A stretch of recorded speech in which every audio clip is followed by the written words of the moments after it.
Hello and welcome to a Week 11 edition of the EstablishTheRun.com NFL Betting Show. My name is Adam Levitan. As always, joined by Evan Silva. Today, we are back to talk sides, totals, props, have some good old-fashioned fun. I'm not drinking any prune juice today. Evan's mom is not calling him. We should be in the clear. Evan, how's it going?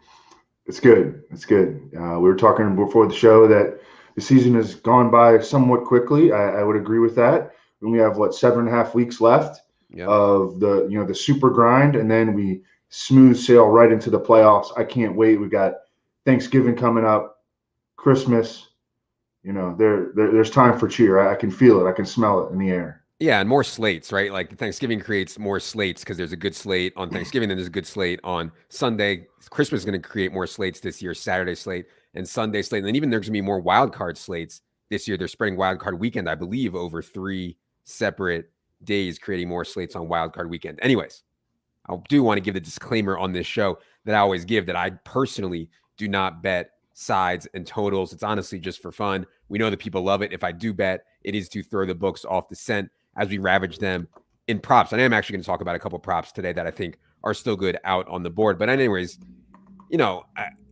my goal is to keep accounts going to bet props. And so if we give them some action on sides and totals, perhaps we're able to keep accounts going for longer. Before we get into it today, wanted to say happy early Thanksgiving to everyone. If you're watching on YouTube or listening anywhere podcasts are found, we'd appreciate it if you hit that subscribe button. It is indeed free. All right, Evan. Let's get into it here. We're coming off a week in which both of us went 1-2. Not a shout out to us. I lost Broncos. I lost Raiders. I hit Sammy Watkins prop. Under, your win was Dallas in a romp, which you called. Lost the over in Green Bay, Seattle. I actually forget the last game that you had. But nevertheless, we press on. Well, it was the Dolphins. So I knew right away, because we do it on Thursdays, it was going to be a rough week. But we were rock solid 1-1 after the first game. So rock solid 1-1 if you throw out the first game. Okay. Anyways, there's a forward-thinking show. Evan, I'll give you the honors. First up, week 11. I'm going to go hard on Carolina -3. I saw it last night. It was -3.5. Now it's only -3. Carolina -3 at home against Washington. Just a game flush with narratives. Cam Newton making his first start again with the Panthers since week 2 of the 2019 season. Ron Rivera back in Carolina. Scott Turner, the Washington football team OC, back in Carolina. Taylor Heineke used to be a Panther on the other side. The Washington football team lost Chase Young for the season to a torn ACL this past week. They were already struggling to stop the pass. I think you can cook up a narrative in favoring Cam Newton where this might be the best weapons cast of his entire career. Christian McCaffrey looks pretty close to 100%. DJ Moore, Robbie Anderson, if he can pick it up a little bit, and he kind of showed some signs of life last week. Terrace Marshall's playing time has been scaled back some, but I mean, we know that he's a talented guy. He's just started his career off pretty slowly. But I mean, I think Cam is such a player that he feeds off of emotion, and I think this is going to be an emotional return for him. And I mean, the fans there in Carolina love Cam Newton, and the Washington football team just isn't very good.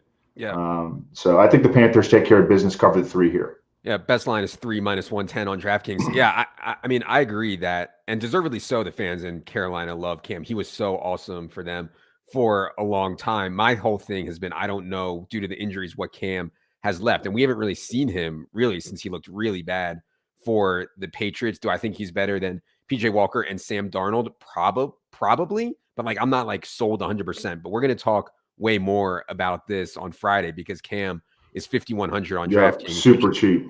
Very, very, very cheap for a quarterback who has his rushing role, right? So, he's going to project really well because we have to give him a bunch of red zone rushing work. Obviously, once you give a quarterback that in addition to the passing work, he's going to look really good at 5,100. So we'll talk plenty more about that. My first pick is going to be a prop.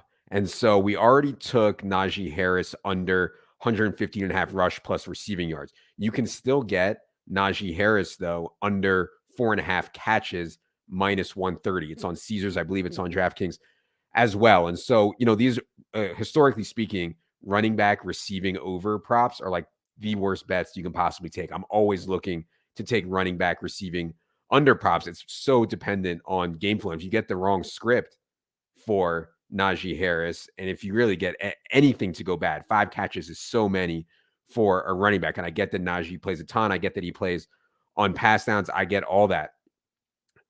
5 catches is a lot. And so I'll go ahead and take under 4.5 for Najee. We also have the under 115.5, which I think is gone, rush plus receiving, that I mentioned already. But yeah, under 4.5 catches, it's just such a big number for a running back that isn't like a strict pass catcher. So yeah, I'm gonna go with that one. All right. My second one is going to be the Saints plus 1.5 at the Eagles. This is a stolen from Daigle special. You told me last night, hey, I'm taking the Saints. I think they win outright. I'm like, all right, I consider it stolen. But no, I agree with them. I think at the end of the day, it's pretty much a toss-up game. But I think that the Saints are the better football team. Trevor Siemian, players like him, the more that they play, usually the worse it gets. But he has held his own through 3 games. I think Alvin Kamara is going to be back for this one. I mean, he resumed practicing on Wednesday. The Saints have a really good offensive line that can protect against a pretty good Eagles defensive front. And the further you get into the Eagles defense, I think the worse that they get. And I think that Alvin Kamara, the Eagles have given up a ton of catches to RBs. We talk a lot about how you can beat up the Eagles in the middle of the field with tight ends. And I think that Adam Troutman might be a guy that we talk a little bit about on Friday too.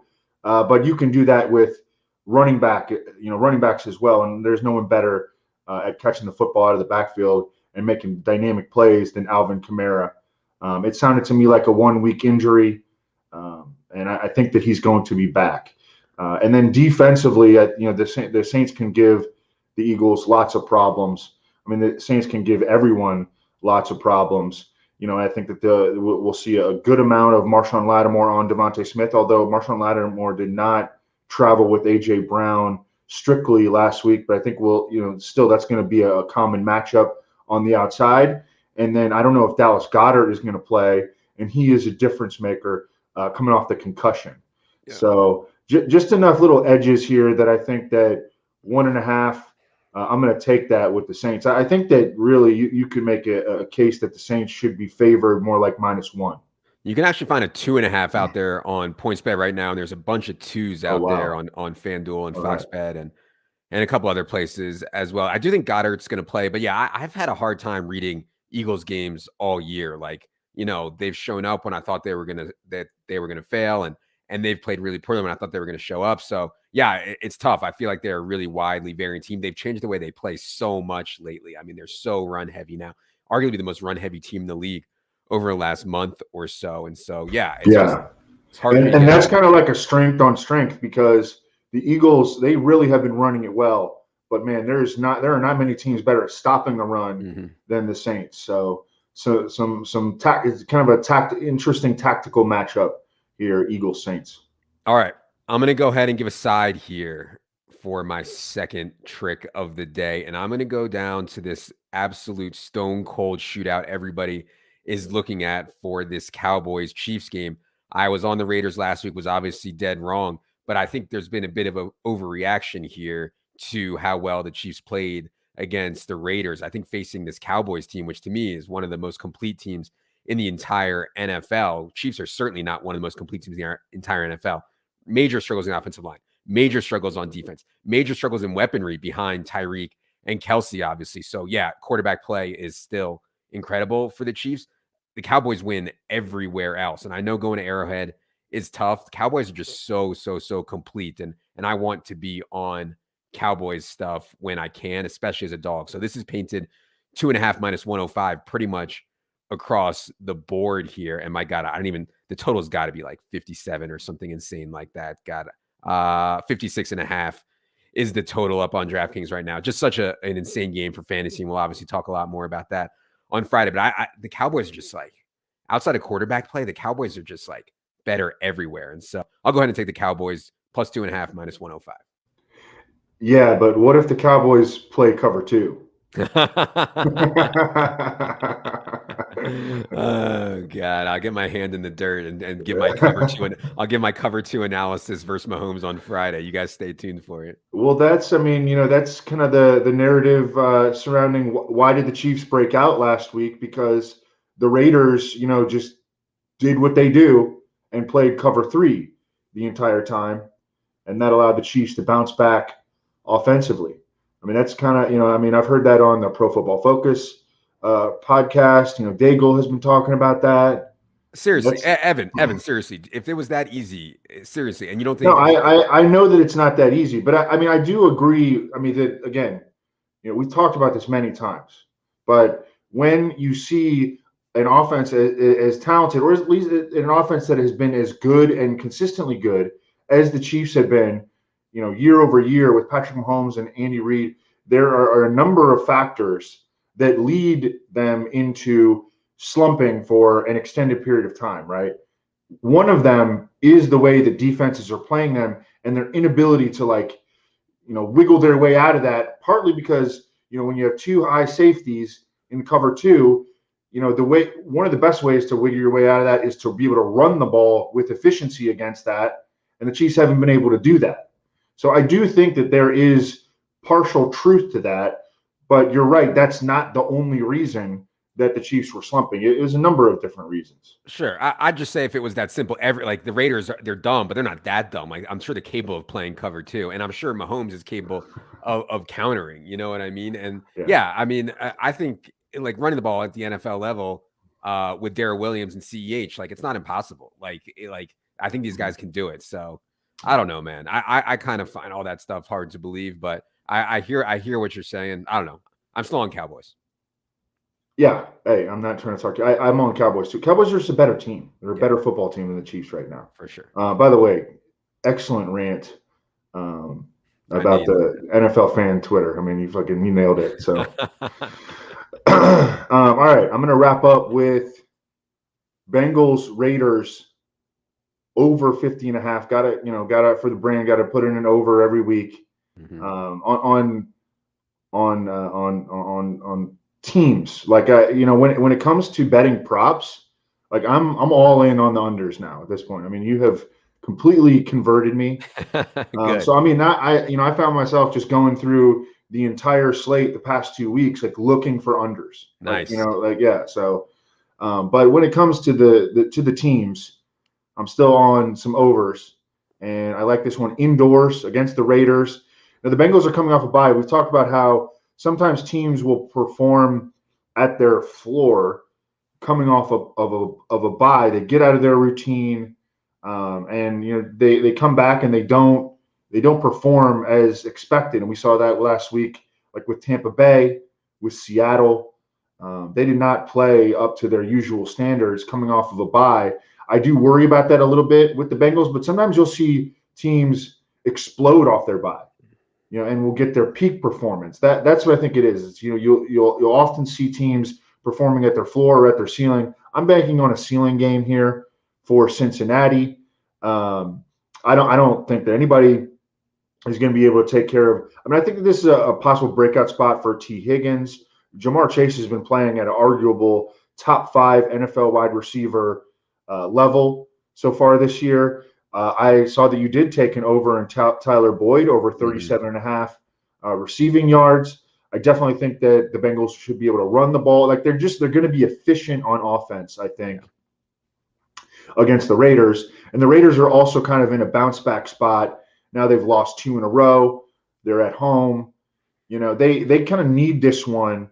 It's already, the commentary has already started. I mean, I do it myself, that the Raiders every year they kind of start hot and then they really, really cool off and they wind up being who we thought that they were. And this has been a common theme year over year. And already you see Derek Carr getting questions about that. Why is this team any different from what you've been over the past couple of years? So I think that there is some positive narrative there in favor of the Raiders. I think the Raiders will be able to score on the Bengals defense. Bengals will be able to retaliate with efficiency. We get the over on 50.5. Yeah, I will say in the Raiders' defense, like they've had some like the Ruggs thing was so terrible. They lost their coach in the middle of the year, So in their defense, things have kind of gone off the rails, off the field for them as well. But yeah, I mean, this is just a recurring theme for the Raiders. There's no doubt. I'm gonna stick in this game. I mean, we're showing overs in props on like everybody in the Bengals pass game. We're showing overs on T. Higgins. We're showing overs on Tyler Boyd, which we already took. We're showing not really overs on Jamar Chase, but in line with the market on Jamar Chase. And we're showing big overs on Joe Burrow. So Joe Burrow's pass yards line is currently 268.5. We have 308.3. Because we already have the Boyd thing, I don't know if I'm going to double down on it because, like Evan said, you could find floor performances from the Bengals and you could find odd game scripts. I don't love doubling down, but if you did not get the Tyler Boyd over 37.5, I think Burrow over 268.5 is definitely good. Again, we have 308.3 for Joe Burrow in this game. And yeah, it's aggressive, but as Evan said, efficiency is just off the charts. And arguably, I mean, the top three wide receiver set in the entire NFL. I mean, I'm sure Dallas can claim otherwise, et cetera. But yeah, I mean, God, T. Boyd and Jamar Chase is so nice. And so I think that the pass game is going to do really, really well here against the Bengals. And as Evan said, as we get to November, December, having this game indoors or whatever kind of weather it's going to be in Las Vegas is a big boost. And that's obviously reflected in the market, or at least in the line market. I don't know if it is in the props market as much. But yeah, so I'll go with Joe Burrow over 268.5. All right. And that's going to do it for this week 11 betting show. Appreciate all you guys tuning in. We will see you Friday night. If you are a subscriber, we will see you Friday night to go position by position, aka the Kama Sutra Show, through Sunday's 12-game main slate on DraftKings and FanDuel. For Evan, for producer Adam, I am Adam. Good luck, everybody.